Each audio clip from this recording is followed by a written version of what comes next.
everybody. Hey. It's 4:20 somewhere. Everyone take a hit. Take a hit. Yeah.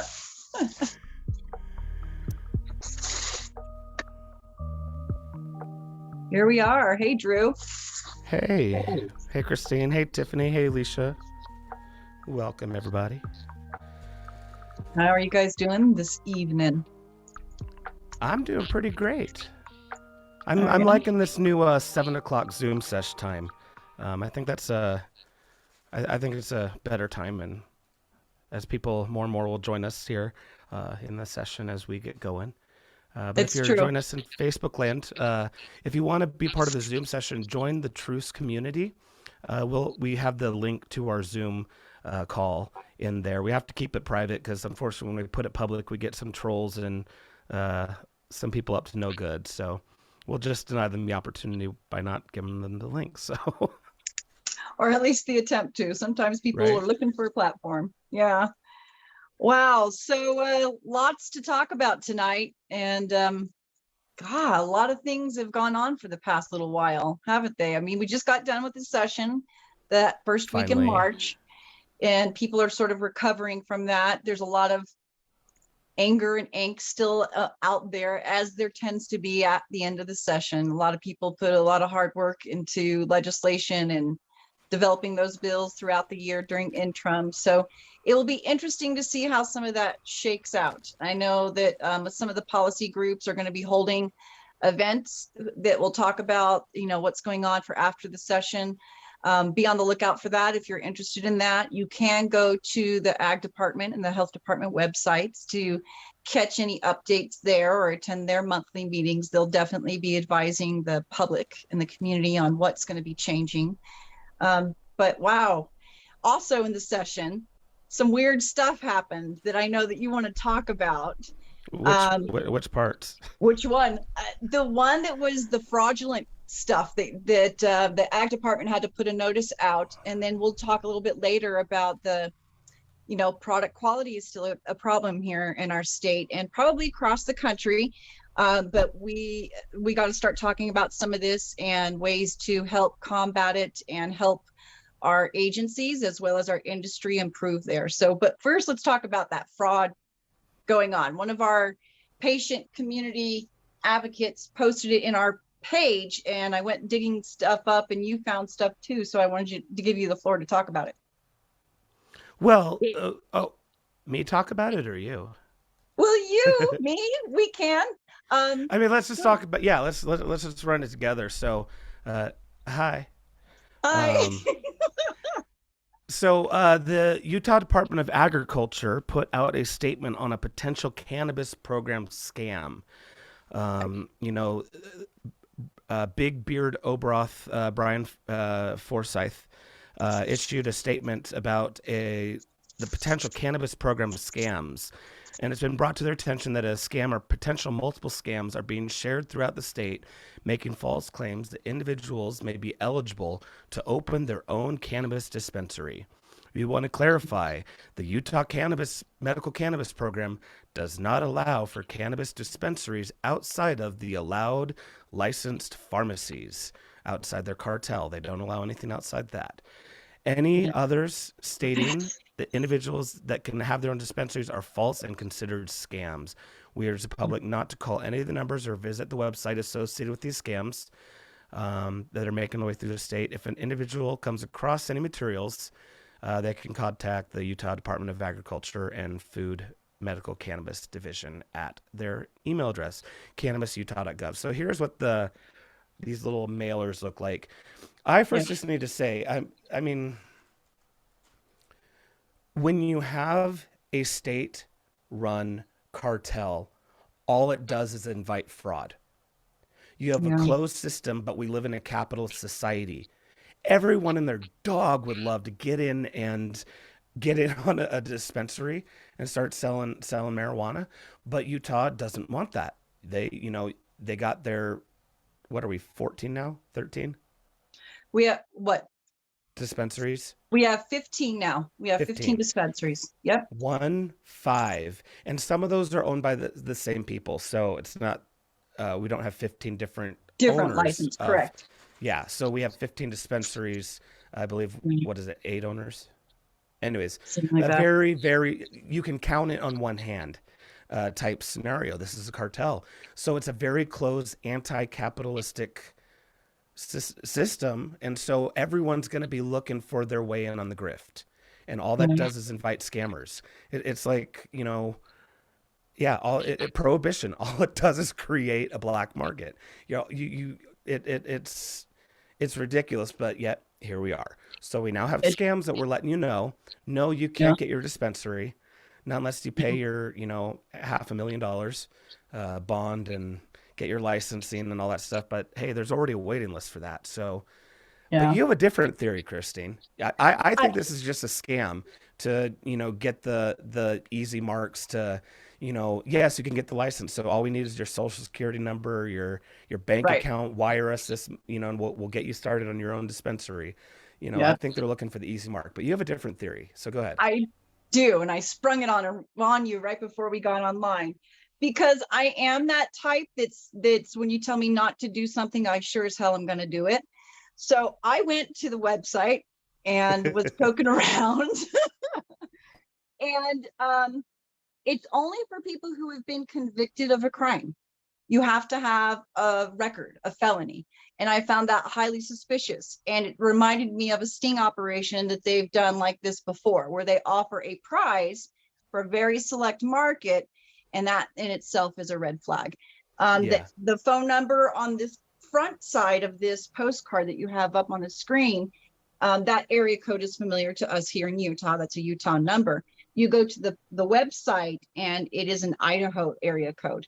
May not be significant, but it is definitely, I agree with the health department and the ag department. When you come across these things, always question it. If it sounds too good to be true, it is. It truly is. One of our patients got this in the mail and she put it up on the patient website and shared it with others, trying to let them know that she reported it to the ag department and they cautioned her to be on alert. So So are these being sent out to just everybody in general, like, I along with the penny saver and all that junk mail, or is this like, are they wish directly targeting people with cannabis convictions? that would be an interesting discussion to a call out to put out to people who have received those to see what the commonality is.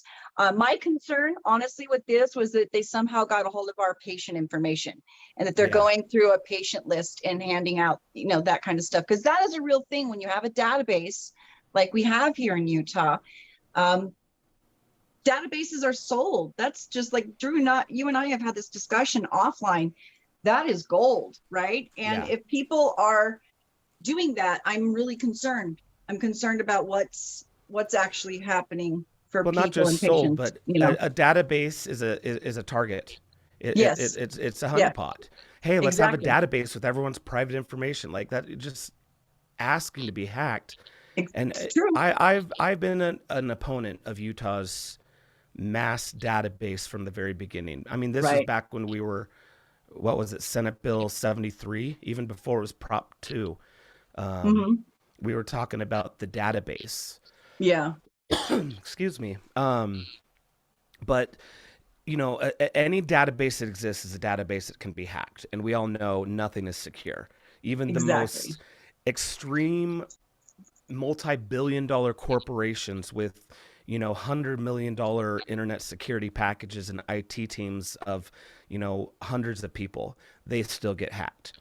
So the state of Utah has this database, it's going to get hacked. And the problem is, what the way they created it is, not only do state employees have access, every single cop has an access point, every single dispensary has an access to this. So it's has hundreds of access points with thousands and thousands of people across the state of Utah having access, and just one of those people need to be a vulnerability for the thing to Right. get hacked.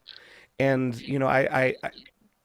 I just yeah, it shouldn't exist. But it makes you again ask the question: Are these also targeting? And I think we need a little bit more from the Utah Department of Health than just say, "Hey, it's a scam, don't do it." It's, I you think know, the the Department problem of with, there I'm needs to be an sorry, go ahead. investigation. They need to have the Exactly. charge the Utah Attorney General's office actually do something rather than just performance art, and investigate who is this from, how did they get the names, and is this something that we should be worried about? Right. Your turn. I agree with you. I think this is a bit of why I advocated for and encourage the conversation around that cannabis commission. I think that that commission needs a department that does investigation and enforcement on a lot of these things. As we get further in the conversation tonight, I don't see that the ag department is fully equipped or supported to handle some of the things that they should be handling on the enforcement side. Maybe the enforcement is not where they need to be. Maybe that theirs is just, monitoring the growth and, doing the testing and that kind of thing. But this isn't quite running efficiently yet. And these kinds of things need to be investigated. But it's also a matter of cost and means, right? Like, how much resources are we going to use to investigate where's this coming from? It's probably Yeah, easier to educate the public. If it's too good to be true, it's probably a fraudulent situation. So the conversation needs to be had, though. Raising this awareness, I think, for patients is exactly what we need to do, for sure. definitely. Well, and I think it's also important, for our community, and our community of leaders, and advocates. If you have gotten one of these, let us know. Or if you know someone that's gotten it, we may have to do our own investigating. Because, can't Yeah. trust the real ones. But no, and again, this is a problem. We're going to have, everyone needs to be on alert, Yeah. because a cartel program, all it does is create the perfect storm for fraud and abuse, and usually at the at the patient's expense. Yep. So patients need to be alert, and we need to ask for. Yeah. Go ahead. No, I'm done. You. I think Tiffany posted today, right? Tiffany, was it New Hampshire? About them saying, hey, there are more problems with these weird sort of in-between laws. It's just time to legalize this. Make sure that banking is in place. Let's stop playing this game. It's ridiculous. Right, Tiffany? It was a great article. It was definitely New Hampshire. And I thought it interesting that even, teenagers under the age of 18 were kind of given an out as well. They got off pretty easily. 18 to 21, it was like, it's decriminalized. We're going to give you a slap on the wrist. And 21 and above, it's like, you're grown up, do your thing. Yeah. So I liked it. I think as time goes on, we're going to move towards that. We're going to move towards it. It's so normalized that it doesn't make sense anymore. And that's that public pressure. I know, Drew, you and I are in a thread together with one of our friends who thinks that it's going to happen next year with the Biden administration. I don't have much hope for that, to be truthful. I still think there's a lot of angst going on between the political parties and the dynamics there. And it's not going to happen on a presidential year. I just don't see it happening that way. It gives I'll believe it when much, it's passed. I'll believe it when the signature is dry. When it actually Until then, happened, because we've been hearing this for years, right? Drew is a veteran, for those of you who don't remember, the Pothead Veteran. So he has been for years, every time something gets talked about at the session, I shoot him over an article and he's like, Christine, and I'm like, I know, I forget, and I get excited. He's like, it's just, they've been jerking us around for years and years and years. And so it's going to really depend on us putting pressure and raising awareness and education at the state level, and then really encouraging our state legislators to take it to their congressional delegates to add added pressure, So we're getting there. I mean, we're a lot further along than we used to be. Yeah. Right? We are. And I was talking today with a friend, here we are, hey, compared to where we were 5 years ago, where we were all still hiding and not afraid to, take a hit with a giant pillow of weed. Yep. You know, and now we've changed the law. We made it what it is. So Yeah. we have come a long ways, but there's still a long way to go. But yeah, I'm cynical AF about the national Federal right movement. now. I Yeah. mean, if Congress needed to pass a law allowing us to breathe air, they wouldn't pass it because half of the people think we wouldn't like it. It's just all right now. It's all about the most logical, reasonable thing in the world. It just they won't pass it as a matter of just hurting the other side. So until we can get beyond that kind of a gridlock, I don't see anything happening. Because again, it's like, yeah, Yeah. I don't have any hope, and I say that as an I know. unaffiliated voter. I Not know. taking even though you know Pete and Bernie were my hope back then. I don't Yeah. have much hope right now. I think it's foolish to put that energy towards a political party. We didn't pass cannabis with political parties. Honestly, No. this issue crossed party lines, and that was the beauty of it, because we did. Drew, you were right there in the thick of it. Tiffany, you too. With that advocacy, we had people from all walks of life Yeah. advocating side by side with each other. Some of those people I can't even stand now, but we were in it. but we were in But it's it. true, right? And really, we found a way to put our bullshit aside for a common good, which is a wonderful thing. And so I think that more of that needs to come back a little bit, and I think it is. You know, this past 2 years working on some of the policies, a lot of you guys have been involved in sharing your stories with your legislators and writing emails and in trying to help educate from a patient's perspective what we're enduring with the program. And that's really what TRUCE and patient advocates over here, that's what we're here for, is just trying to raise awareness, educate, provide information, correspond with the state agencies what we're living. This is what they've created this program because we asked for it.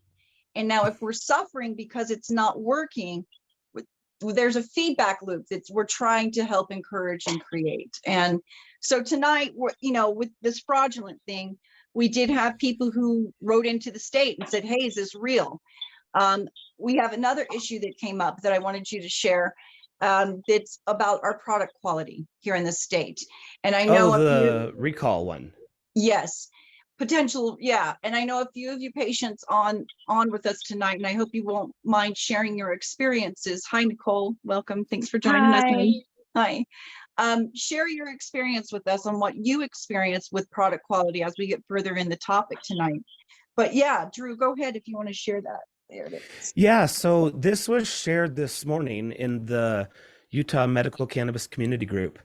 But a patient posted about starting to feel nerve pain and some other nasty side effects from 2 True North products named Gobbledygoo and Skittles. Did I say that right? Skittles. Yeah. Skittles.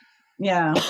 The department that deals with these complaints, UDAF, you don't give a, got back to me and told me there was something wrong with the batch of Gobbledygoo, and they're putting out a recall. I'm going to try to find out what exactly is wrong, but if you have any the same batch and then it gives a batch number, you might want to stop. Hopefully I'll be able to provide more information. So this person actually got a response from the Utah Department of Agriculture, and that is such a horrible acronym, but it totally fits their personality. You don't give a fuck. Anyways, good morning. Good morning. Thanks so much for the information above regarding the products. We wanted to follow up and let you know that we did find a concern. Hold on. There you go. Sorry. Yeah. Sorry about that. So I'll go back because I don't know if. Thank you so much for the information. We did find concern about one of the products, Gobbledygoo, and steps for a recall have been initiated. So I'm going to say that again. Steps for a recall have been initiated. Those are the words from the Utah Department of Agriculture. Thanks again for help providing feedback on your products above so the department could look into it. Have a nice day. So there is a recall in process for a True North product, gobbledygoo and Skittles. Excuse me. And so, yeah, the Utah Department of Agriculture is saying that there is a recall in process. So I think it's important to say, though, one of the things we did find out with this patient was he emailed them 2 weeks ago. So this has been in process, just sitting for 2 weeks with this product on the shelf. Like 2.5 weeks. He said it was 2.5 mid-February. weeks. He even posted in that patient's group saying hey, I'm having some bad side effects with this product. Is anybody else having it? I'm sorry. So continue. Yeah. No, go ahead. You're right. You've talked to him. Yeah, So you could fill us in a bit more. 2.5 weeks he waited for a response because he filed a complaint. He went through the complaint process, and I can share with you guys a little bit on how to do that when you come across products that you're concerned about. But it did take 2.5 weeks for them to follow up. One thing that I will advise first, I am so proud of this patient advocating for themselves and saying, hey, there's a problem with this product.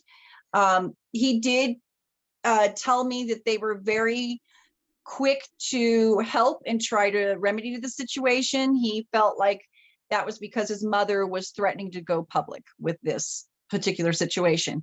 That just tells me that when we do threaten that, and that's when we're going to get responses. I wish it wasn't that way, but the whistleblowing tactic has been effective for a reason, right?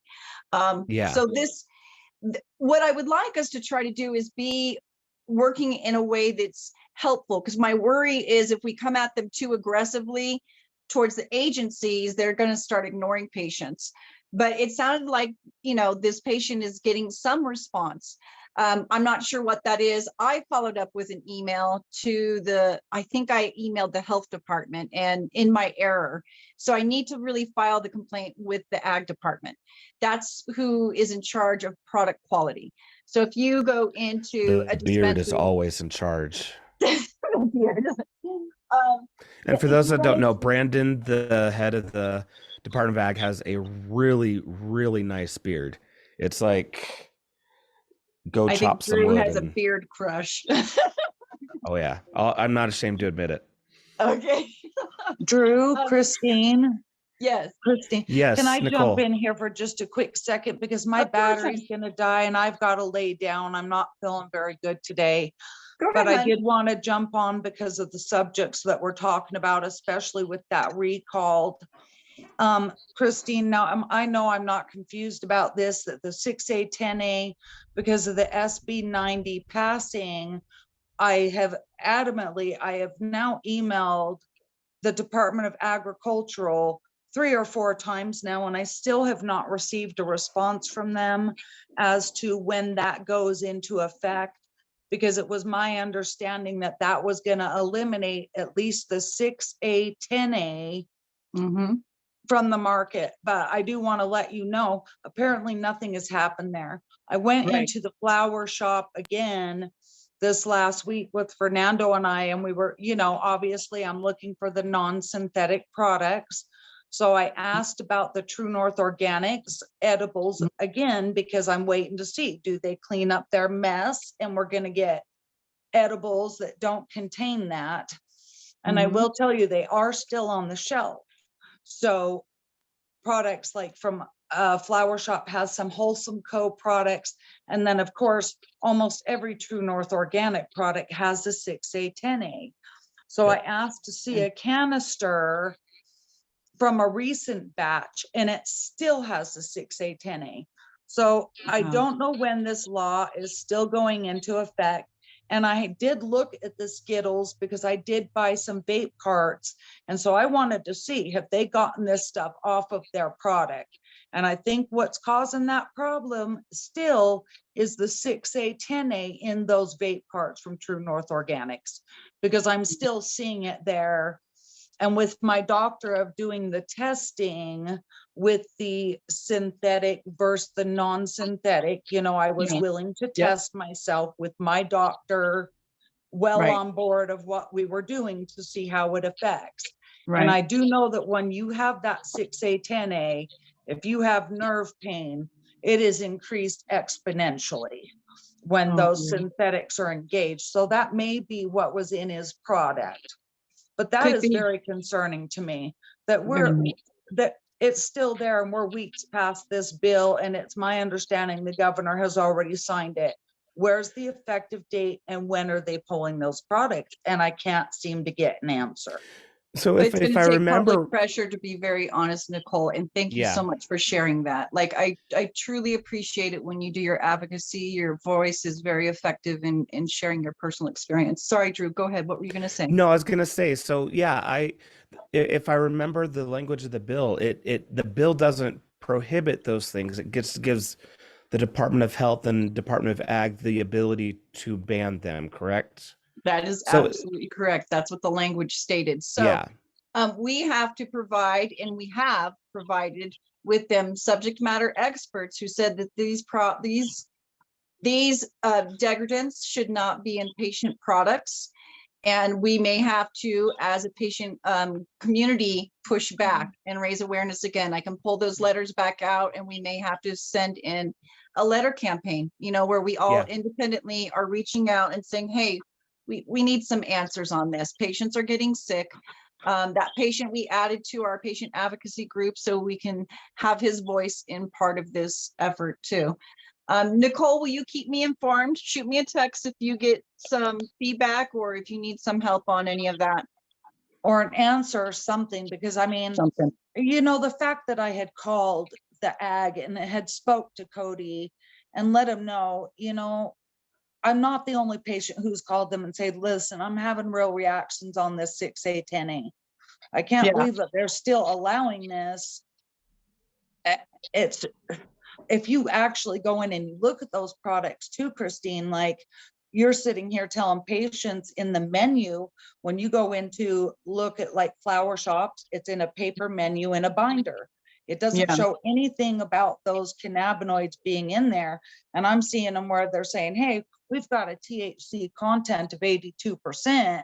But then when you're looking at that product saying 82%, but 90% of that 82% is 6A, 10A, not Delta 9. Yeah. So it's like, Wow. I don't know. It's really concerning, We're Yeah. paying the same high price for this medicine that's going to have less of a psychoactive effect. I don't think most patients going in and buying their products, seeing the 6A, 10A, are really even aware that this is a full-on synthetic, Right. yeah, Right. and I think we need to continue educating on this issue, Agreed. like we were in the past, because Utah, unfortunately, the mindset the legislature and those in charge have is they will cut off their own wrist before they ask a business owner to sacrifice profit. Mhm. And so they're hoping that they can get through by the time they get all this figured out, all the products already been sold. So no one's really at a loss. And going forward, we can know better. And I think that's the kind of way they're trying to do this so nobody That's loses. exactly But right. unfortunately, the patients do. So we have this example from this one patient, and also you as well, talking about how this reacts to nerve pain. I've also read some reports coming out that attributes if you're consuming this Delta 6A-10A stuff, your body's not able to break down that molecule. So what it does is it packs it, wraps it, and stores it away. And people are starting to find that in inflammation in their extremities, in their hands, inflammation of the nerves. Oh We're yeah, starting to find bad in my joints, way yeah, bad in my joints. It's and then they're starting to wonder is again we're so early with knowing what Delta 6A-10A those degradants All the are. minors. Yeah, All the all those minors. minors. We don't know. To conduct a study is going to take a couple of years. But But there in is a already pathway there, that was created, by the yeah, way. I'm sorry to interject, but to that point, because we were raising this stink about this, I don't know if it was a counter, but it was part of well, here's a pathway. There is a research pathway.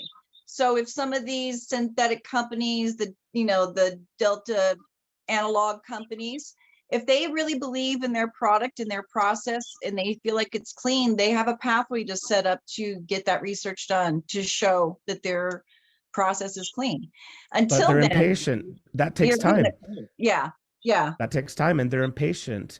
And unfortunately, we don't have a legislature that's brave enough to say, sorry, your venture for profit can wait until we have the facts and the proof to back your Yeah. claims for your newly concocted science experiments. And Yeah. again, patients are to blame, and this stuff is still out there. So honestly, you know, we do know there's continual repeat offenders. yeah. True North is. is a repeat offender. Riverside Farms is a repeat offender. You know, at this point, I've gotten, as a patient myself, Mhm. I've just got to the point that because I can't trust them, they're dead to me. I stick with Betty. Yep. I stick with Dragonfly.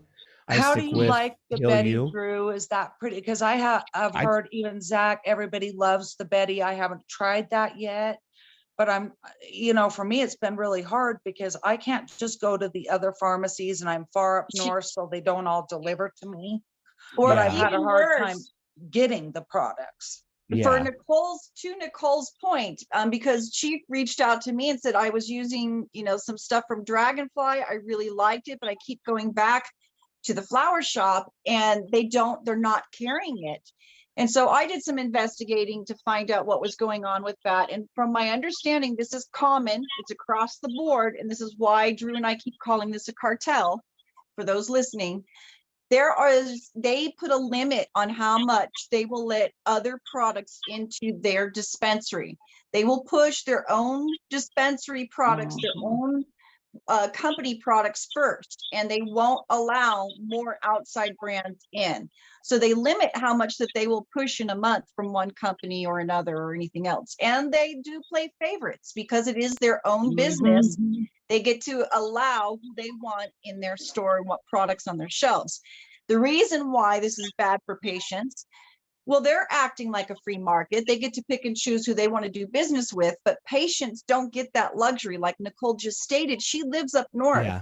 That is the closest dispensary. She is not going to be trucking her sick little behind all over the valley chasing down a product line that was beneficial for her that may not even be on the shelves right now. Yeah. So, And but here, I literally, I can't. I mean, I just can't. I can't get out and go to the other pharmacy. Yeah. So it's really disappointing. I'm really, you know, it's sad that when I go in, it's hit and miss if I can even get a product.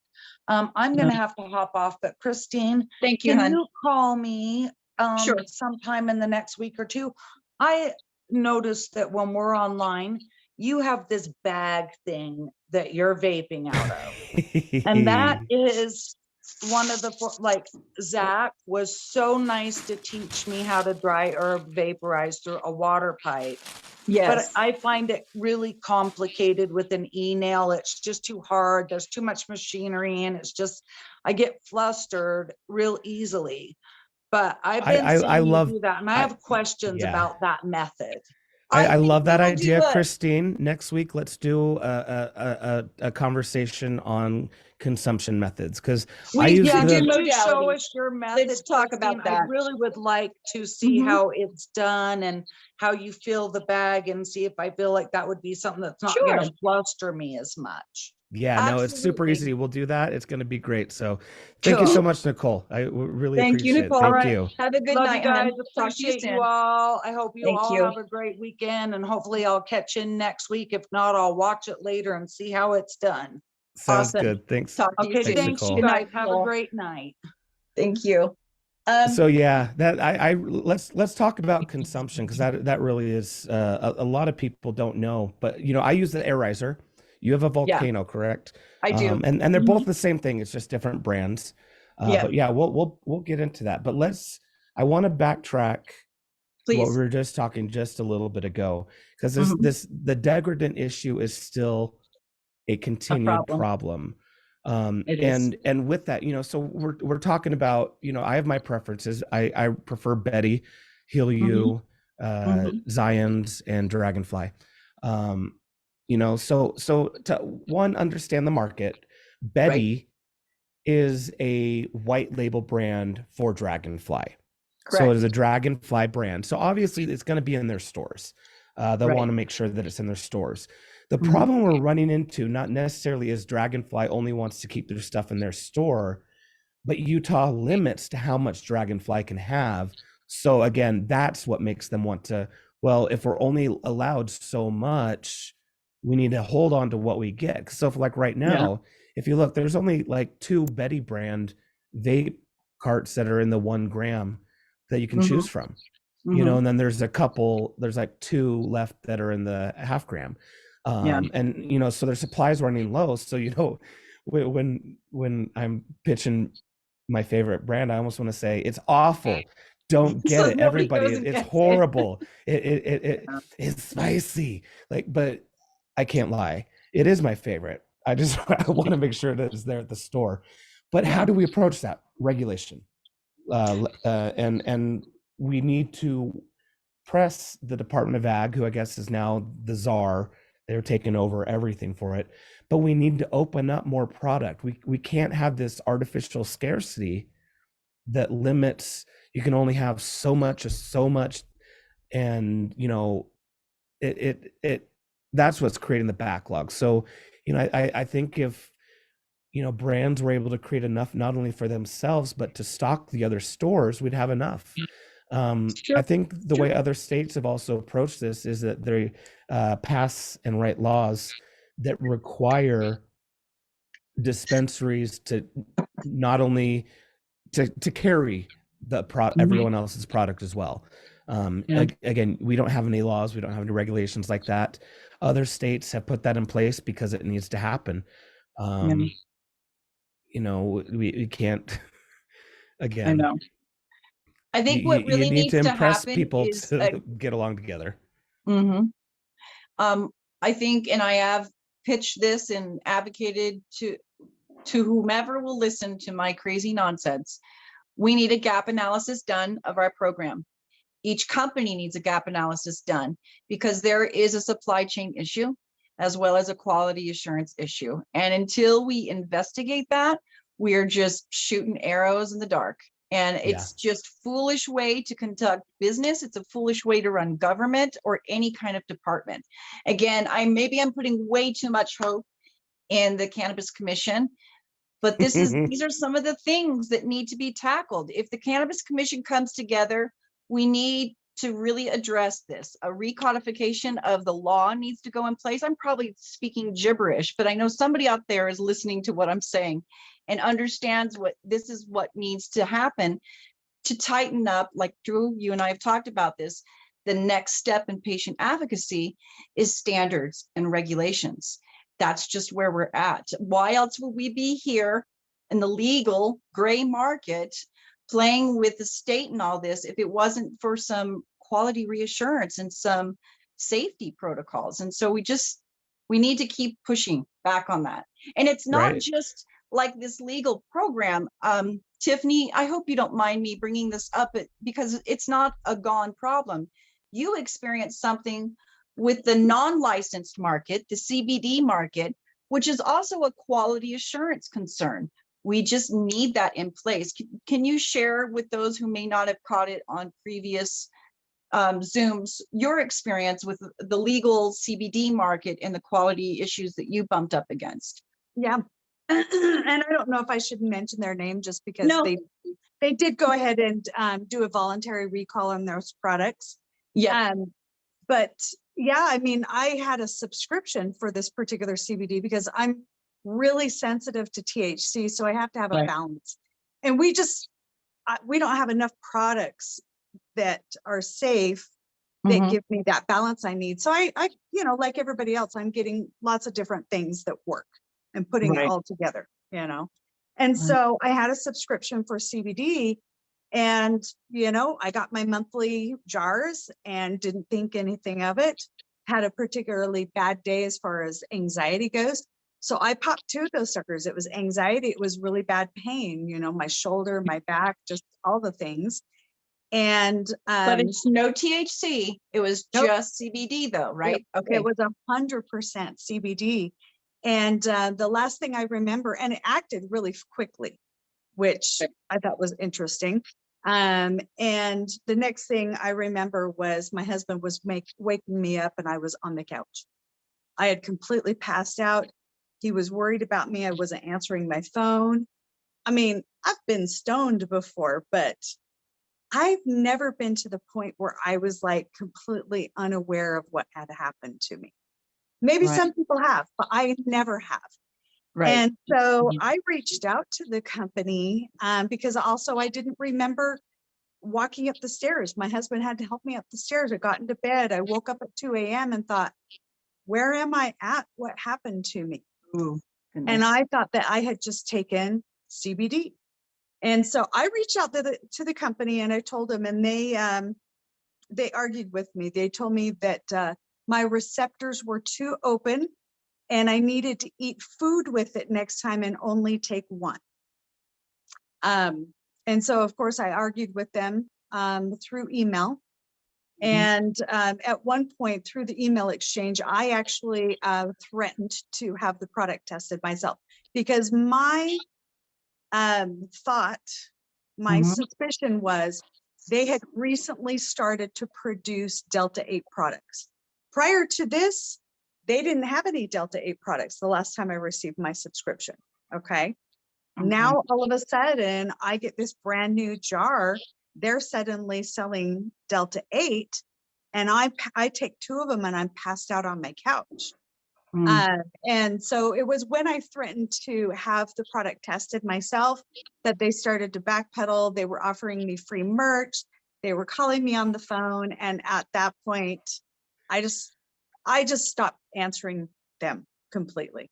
I'm like, I just don't even care. I even told them, I says, what if like a child got this? What if my grandmother who just thought she was taking CBD and next thing you know, it hits her and she's falling down the stairs, you know? Yeah. Because we thought we were taking something that was safe, that we could function on, that we didn't get that psychoactive effect from. Yeah. And so, People have been it was taught CBD is benign. It's not exactly. psychoactive. But when it's, science engineered, concocted, drenched in acid and chemical chains are broken and rearranged, and that it's not benign CBD anymore. Right. But I mean, that's fine and dandy, all of that.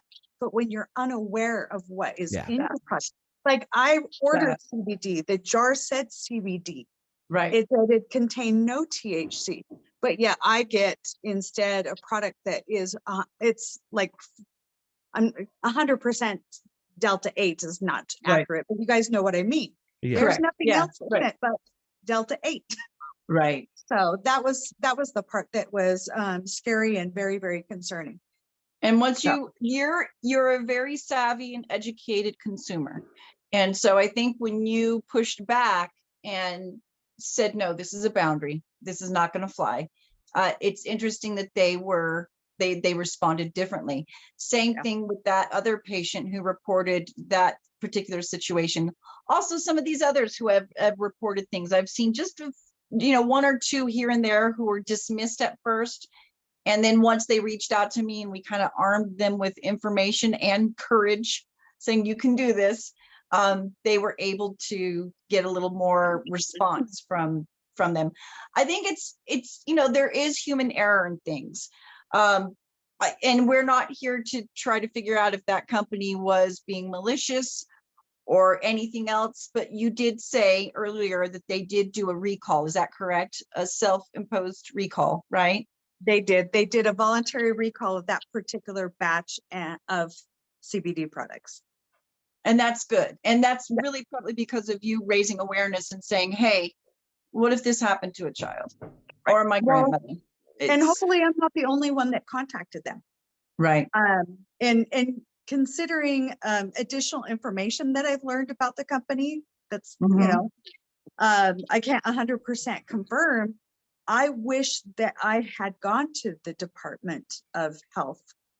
But honestly, what I was thinking is, the cannabis industry is already overregulated. People should just be able to get this medicine. Do I want to destroy this company and, bring them out to the spotlight and say, hey, everybody, look at them. No, I Yeah. didn't. I wanted this company that was making a product that worked really well for me. I Yeah. wanted them to stay in business and to be able to function. And that's why I just said, hey, I think you guys made a mistake. Yeah. But when they started to push at me, that was when, okay, I don't know if it was a You're mistake. right. And Yeah. and it goes back to Drew's point, is like when it becomes profit driven over quality driven and patient care focused, that's when we have to kind of call things into question. And I think that's our duty and right as patient advocates to push back on this.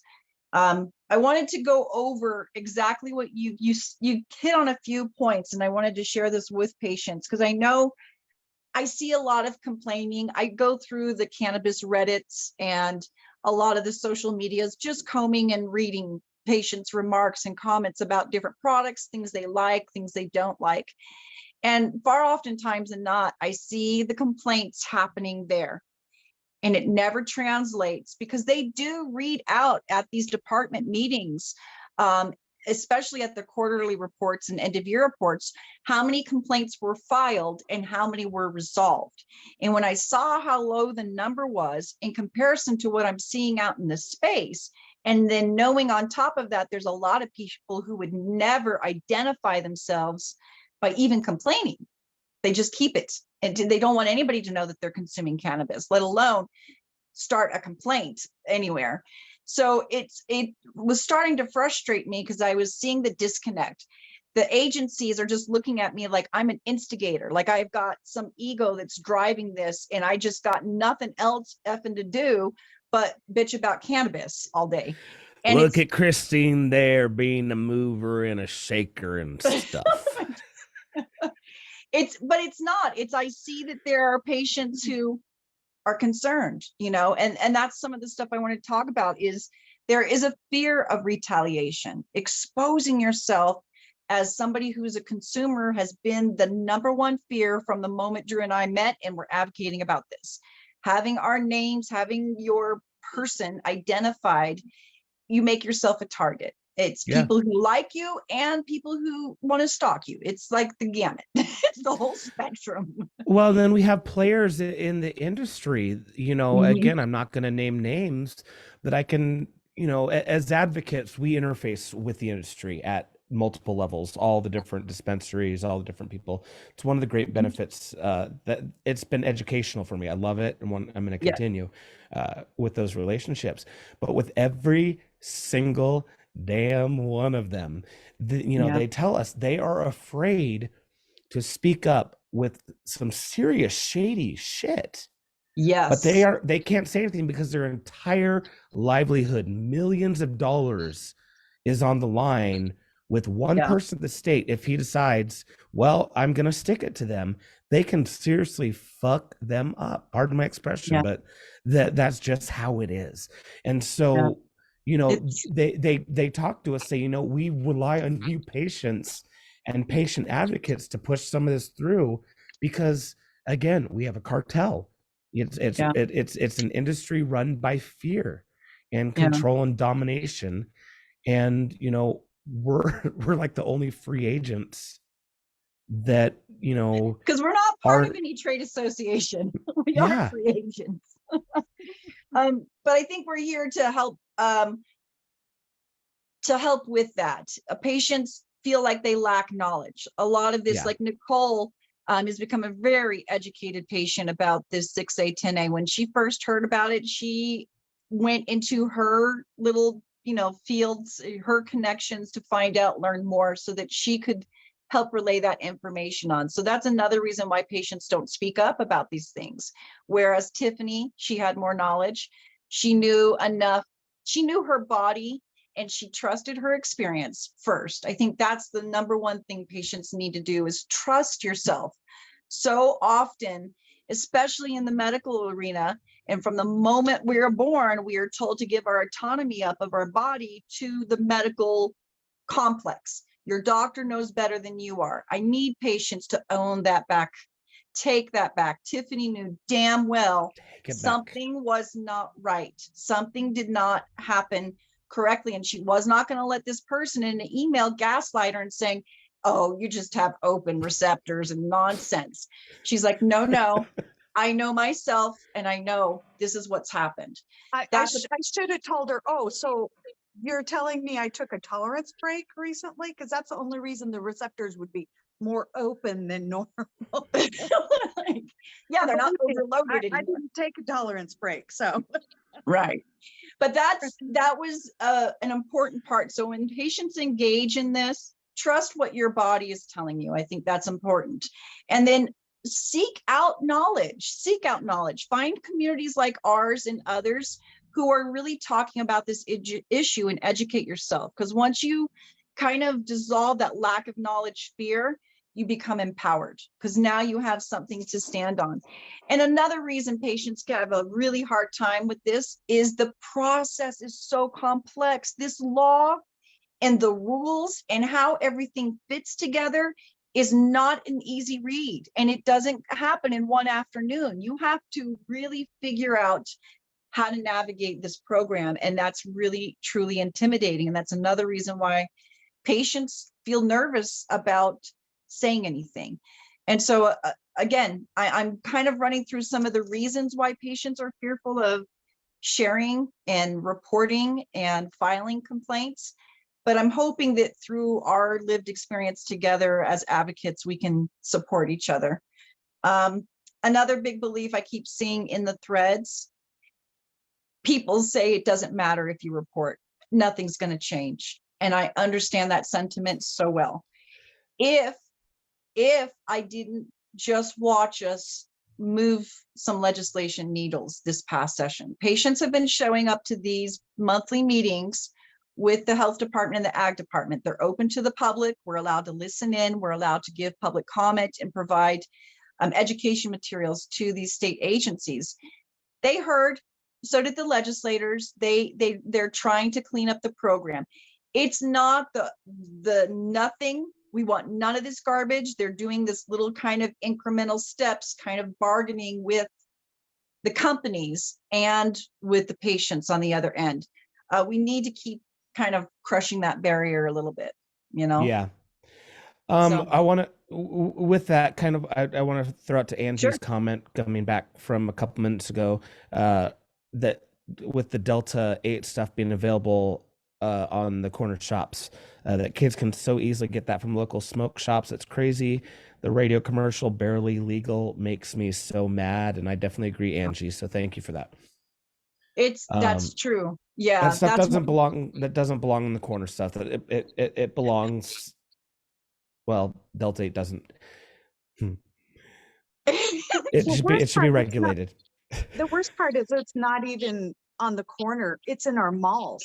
It's in the mall, right? It's Yeah. not even at the gas station. It's sitting next to Dillard's. Yeah, You know? we're used to get the diet tea. Now you can get the Delta Yeah. 8. So It's well, and that's a little bit of a mixed bag, because what we really have with that is legalized or adult use hemp program. That's really what that was going on. And if that's the avenue we want to go, I still say that's fine. Clean it up though. yeah, exactly. I have a Let's problem with regulate the it. extraction process. You Yeah. want to get high? I don't care. Look, I am for needle exchange. I'm for ending drug prohibition. I want safe harm reduction practices in place. I want this is a harm reduction practice, in my opinion. Demanding that they have a clean process for these synthetics is not unrealistic. It's just a product assurance situation. But hey, Alicia, hey lady, chime in anytime if you want to share some thoughts and stuff. Another one of the problems I think with patients when they run into these things, it's emotionally taxing. Like you all just saw Nicole, like she spends a lot of time just managing her health, and to take on these extra problems. I mean, think about your daily life. You've got a mortgage and children and a job, and you're navigating all of those elements. And then to take on the state and the cannabis industry that have millions of dollars, you sound like this little squeaky mouse that nobody is ever going to hear and listen to. And it can be emotionally exhausting. again, another reason why we're trying to help pull patients together in this community. There is strength in numbers. I love it when we're in these monthly meetings and I can look over in the Zoom chat and see that Tiffany's on the line, that Alicia's on the line, that some of our vendors who are frustrated with the way the system's working, they're on the line in the room. It really is going to take a community effort to kind of change some of this stuff.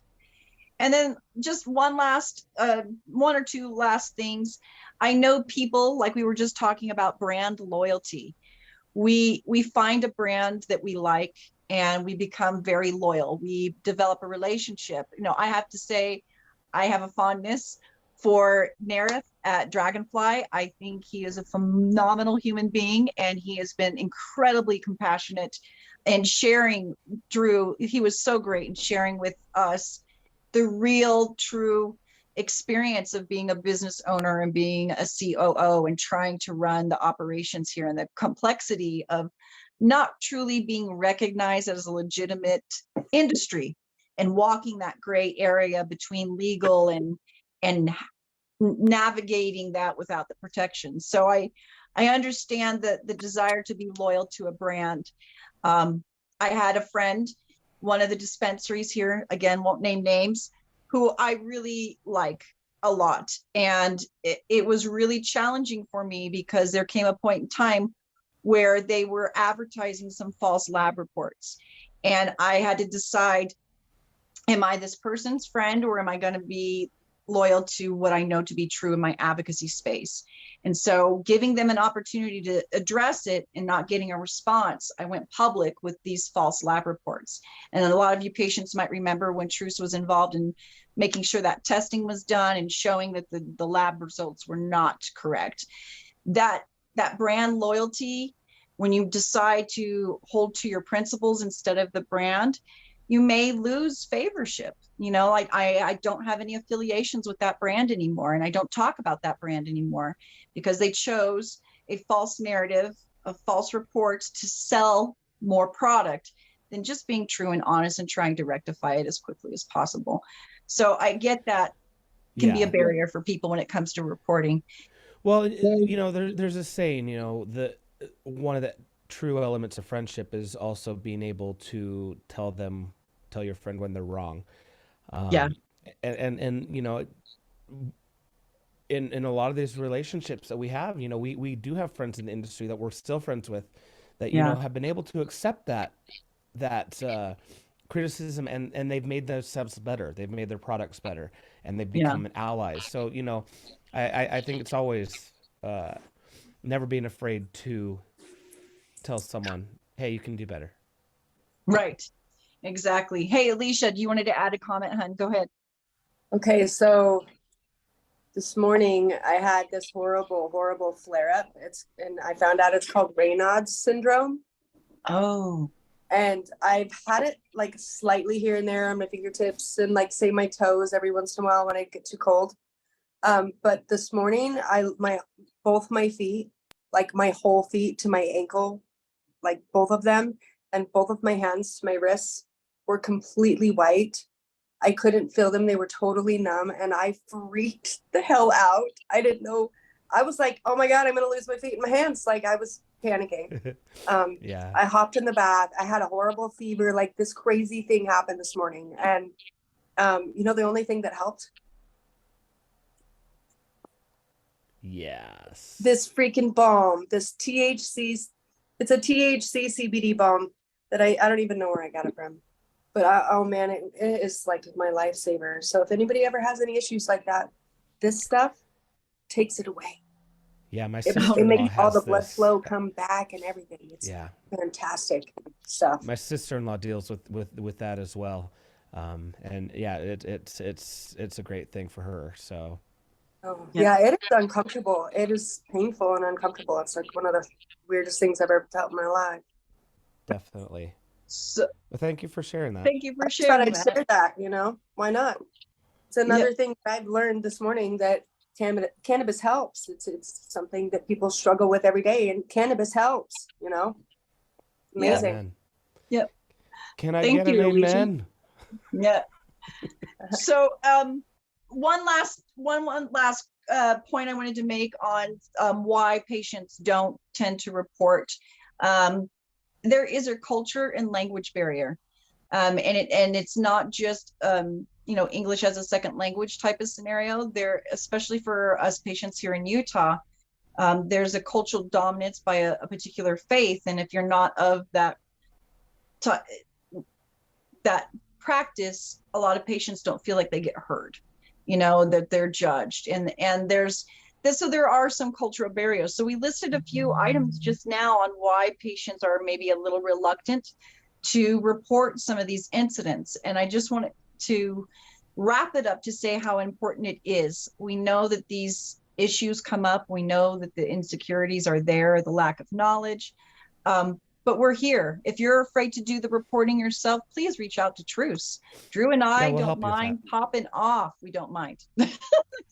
That's become our brand, and we want to help be a little bit of a shield for patients. If you can't speak up now, stand next to us. We'll teach you how, and then maybe you'll be able to step forward when you need to. Well, and it's important also, if I could just jump in there, of course, on why we need patients to. I know you may be anxious, but don't worry. Yeah, it's okay. We'll help you through that. But the reason why it's important is to create a paper trail. Yep. There's a lot of people playing really loose with a lot of. This is what I don't understand. Being the litigious society that we are, I mean, we'll sue for just about anything. We'll sue about the weather.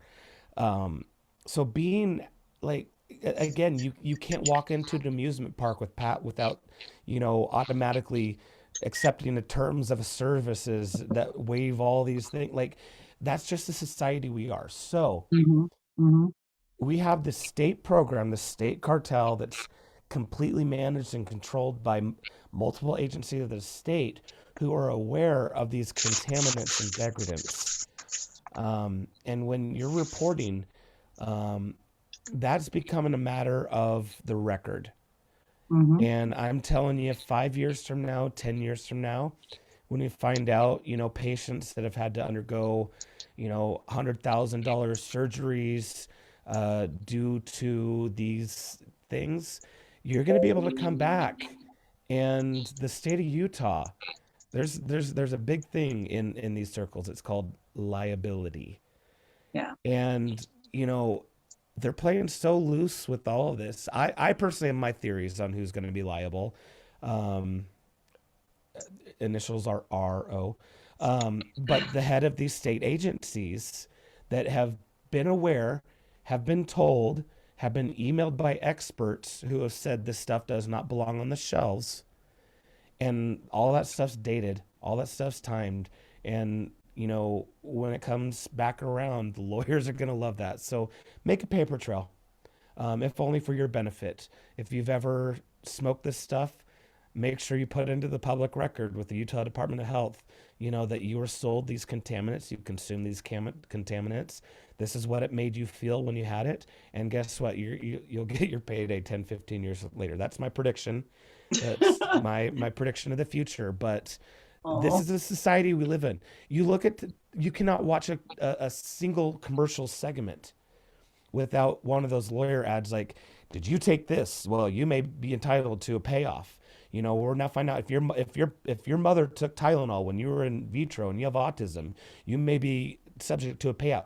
These companies, these pharmaceutical companies, are paying millions of dollars a year, and this is stuff that they've studied that they're like, oops, we got it wrong.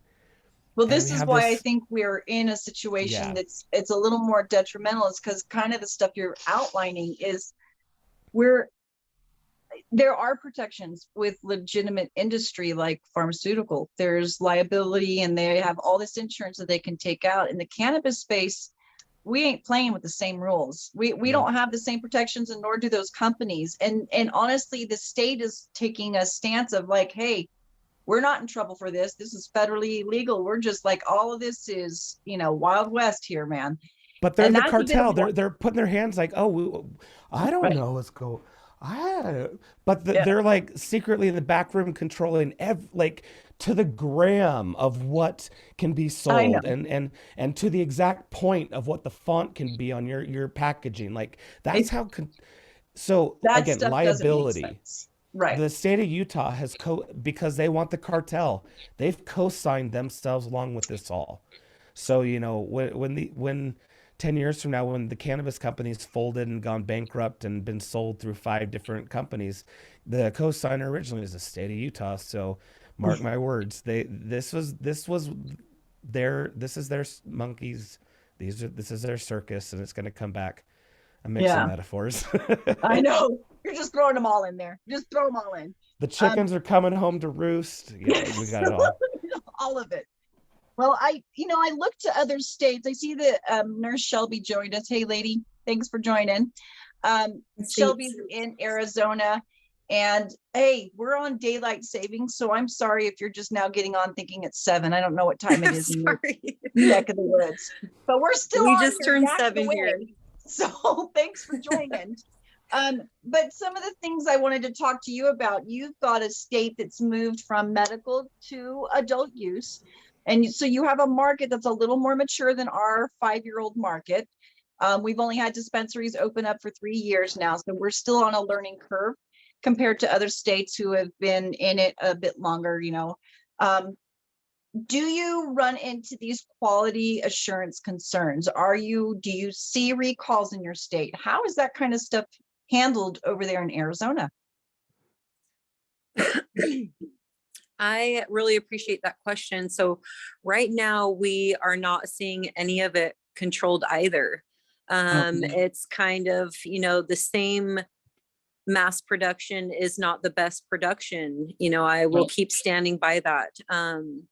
It's really independent companies coming in with, their testing procedures, of course, their product labels. And a lot of that is not, it's not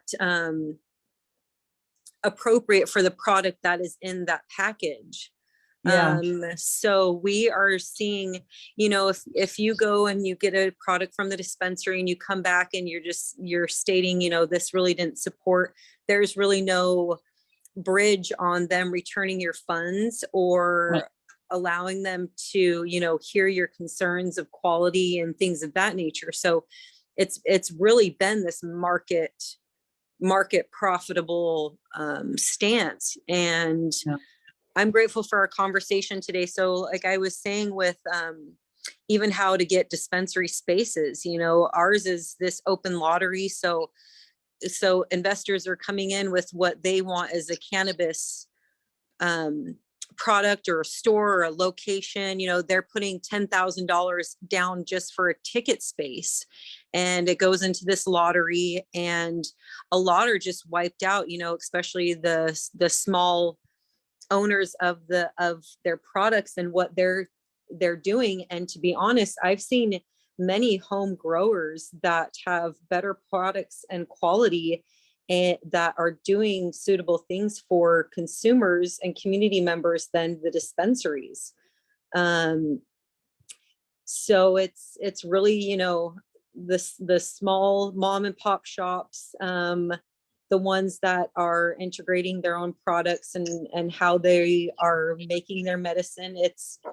It's been really enlightening to see some of these small underground community members making better medicine than what the dispensaries are providing.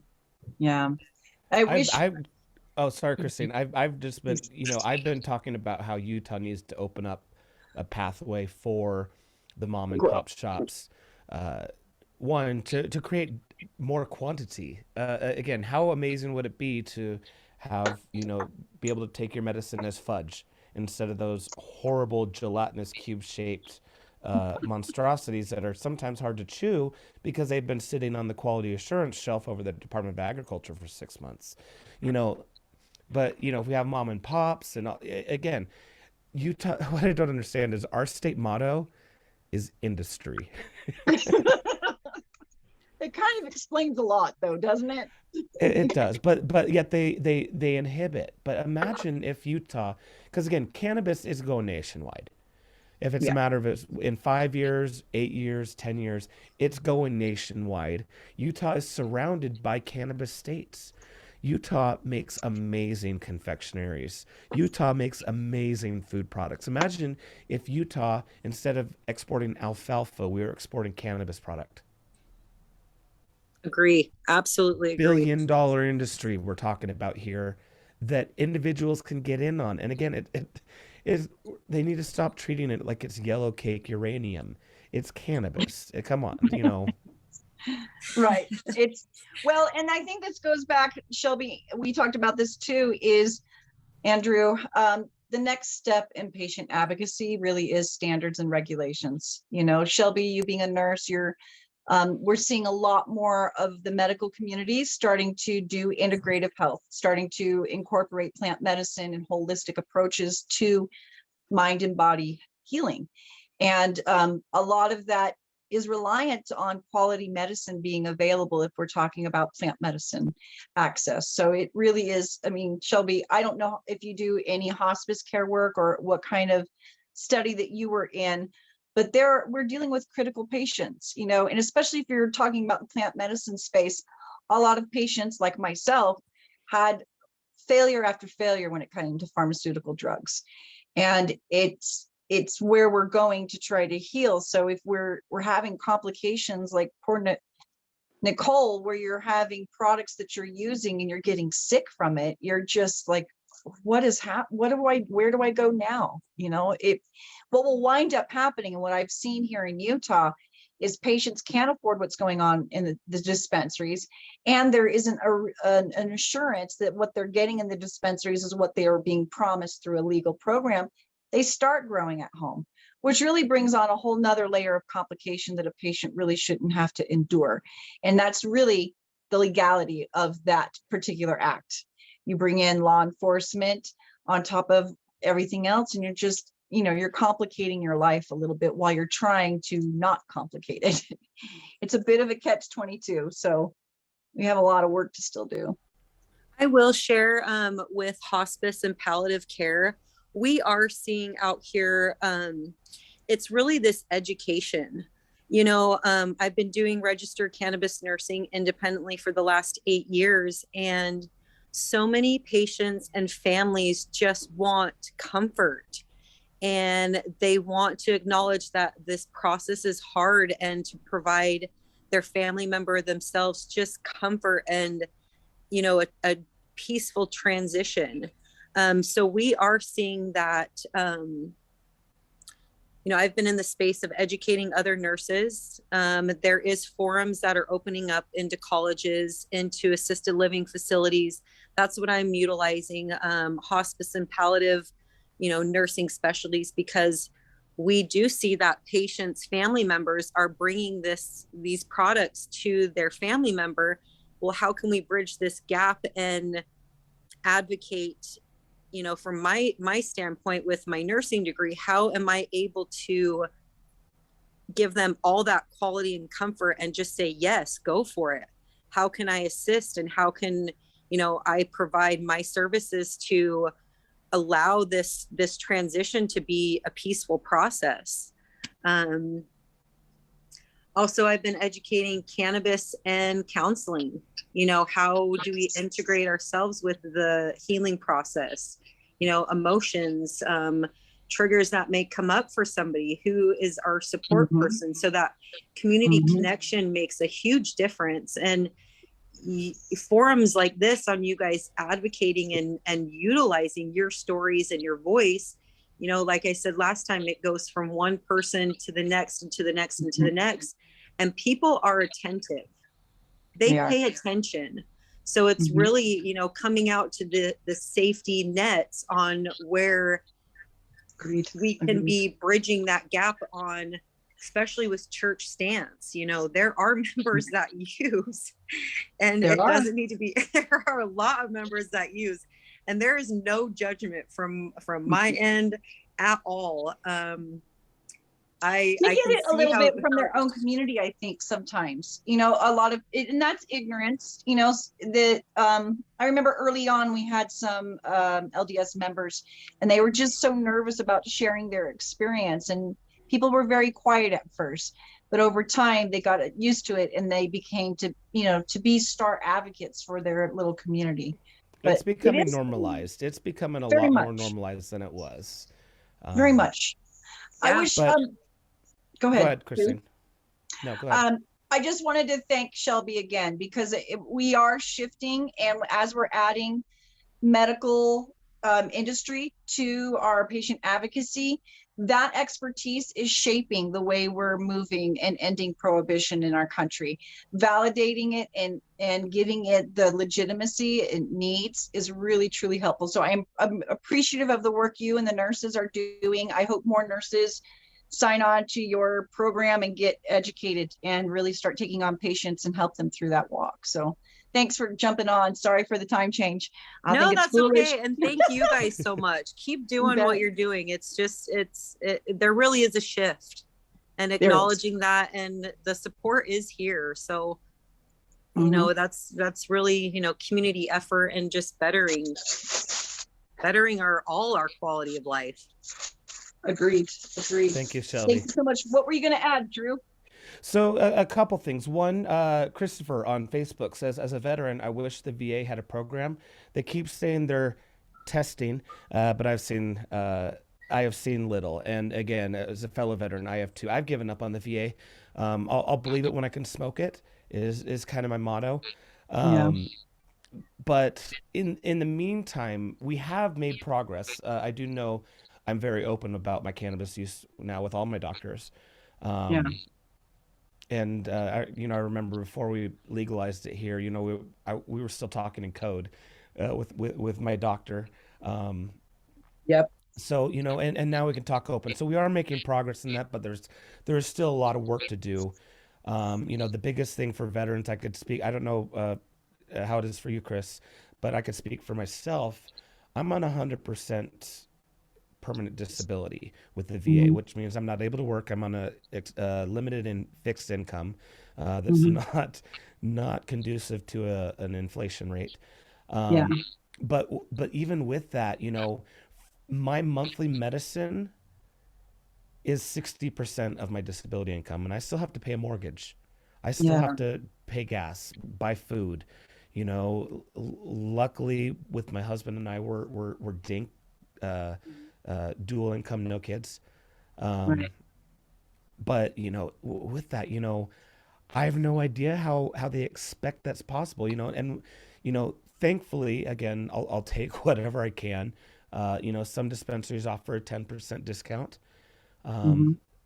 I wish it could be a little more. I know in California, my dispensary out there in Orange County, they were offering 30% for veterans. So, every little bit helps. There's also subsidy programs. I know TRUCE, we're in the process of getting something set up, so stay tuned, especially for veterans.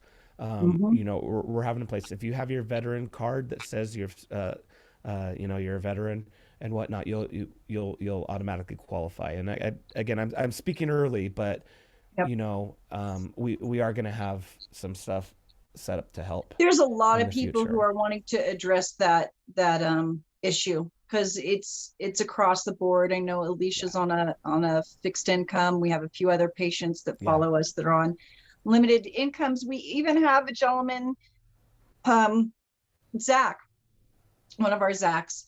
He is single, but the cost of living is outrageous now. Yeah. So it's, even if you aren't qualifying for state assistance, there is the rich poor out there who, make too much to be on these state programs, but certainly not enough to qualify, and be spending, $600 a month on cannabis. Well, and again, cannabis is now how we used to treat insulin. Where patients are having to ration their medicine or just cut it off because, there's nothing I can do until my Social Security payment comes through at the end of the month. Exactly. Everyone's looking forward to that fourth Tuesday of the month. And then you're ahead. worried if you get bad product, because this has happened to a few of our patients. They go, they pick up their order, they get home, you know, they could live up to an hour or more away from the dispensary because we only have 15 in the state. And so they get home, they open And their that's a order. $40 tank of gas. Right.